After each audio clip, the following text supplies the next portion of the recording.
A señora Pontón. Moitas grazas. Eu, señora directora xeral, gustaríame facerlle un par de consideracións porque creo que o tema é o suficientemente importante como para que non nos tomemos as cousas a lixeira e a ver se somos capaces de que alén do que nos veñen aquí a repetir, que poñen nos papéis, non sei se os escribe vostede, dame igual, do que veñen vostedes aquí a repetir, podemos sacar algunha conclusión e gustaríame coñecer se a vostede isto lle parece serio.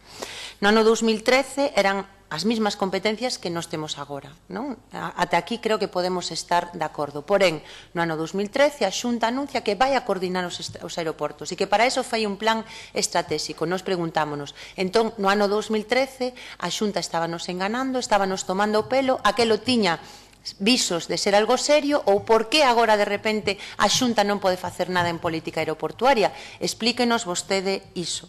Segundo lugar, a Xunta parecelle razonable que se estén dedicando moitos cartos públicos, como están dedicando nestes momentos concellos, a financiar liñas de baixo custo e sin ningún tipo de coordinación? Queremos saber se lle parece razonable, sí ou non, porque esos cartos tamén son cartos públicos que saen dos petos dos galegos e das galegas. E a Xunta no 2013 deixou de subvencionar, ou dixo que deixaba de subvencionar a captación de voos porque entendía que iso non era rentable. Entón queremos saber se iso a vostede lle parece normal ou non, ou se creen que sería máis lóxico que houbera unha coordinación e unha planificación dese ámbito, entre outras cousas, para que non se repitan as rutas en todos os aeroportos, porque volvemos á política de que compiten os aeroportos galegos entre sí e non se mellora a prestación dos servicios, sino que na práctica só se melloran os beneficios de algunhas empresas do sector. Entón, pregúntolle, a vostede iso parecelle ben ou parecelle mal?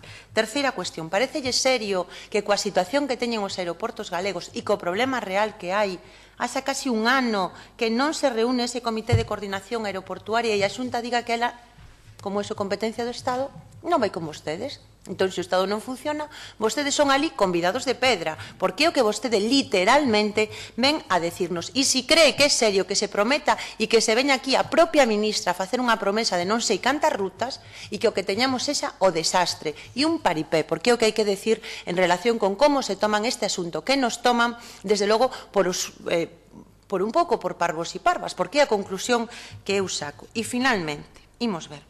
Nos preguntámoslle por que está facendo a Xunta para fomentar unha oferta de voos estables no noso país e vostede nos di que o que están facendo é o billete integrado de bus e tren e unha aplicación móvil.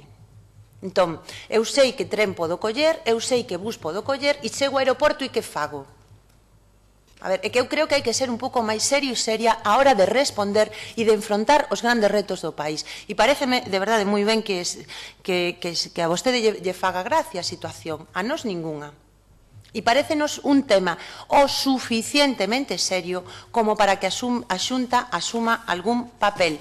Porque vostedes poderían estar reclamando as competencias, porque saben, e de certa maneira despréndese da súa resposta, que un dos problemas graves que hai é a centralización que hai no Estado español do sistema aeroportuario, que, por certo, centralización que non é a norma no resto de Europa, porque no resto de Europa sabe vostede que hai unha xestión do sistema aeroportuario descentralizada. Entón, por que vostedes, que nos din que vivimos no Estado máis descentralizado no mundo, non se asume algo que é pauta normal, mesmo en estados moi centralistas?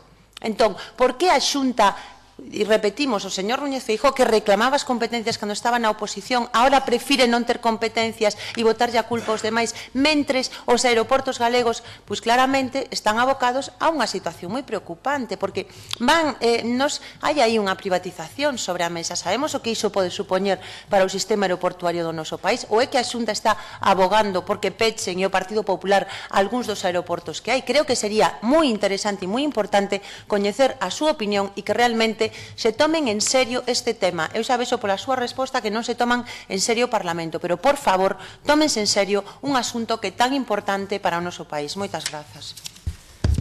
Gracias, señora Pontón. En turno agora de peche por parte da señora directora xeral de Mobilidade, a señora Elena de Lucas.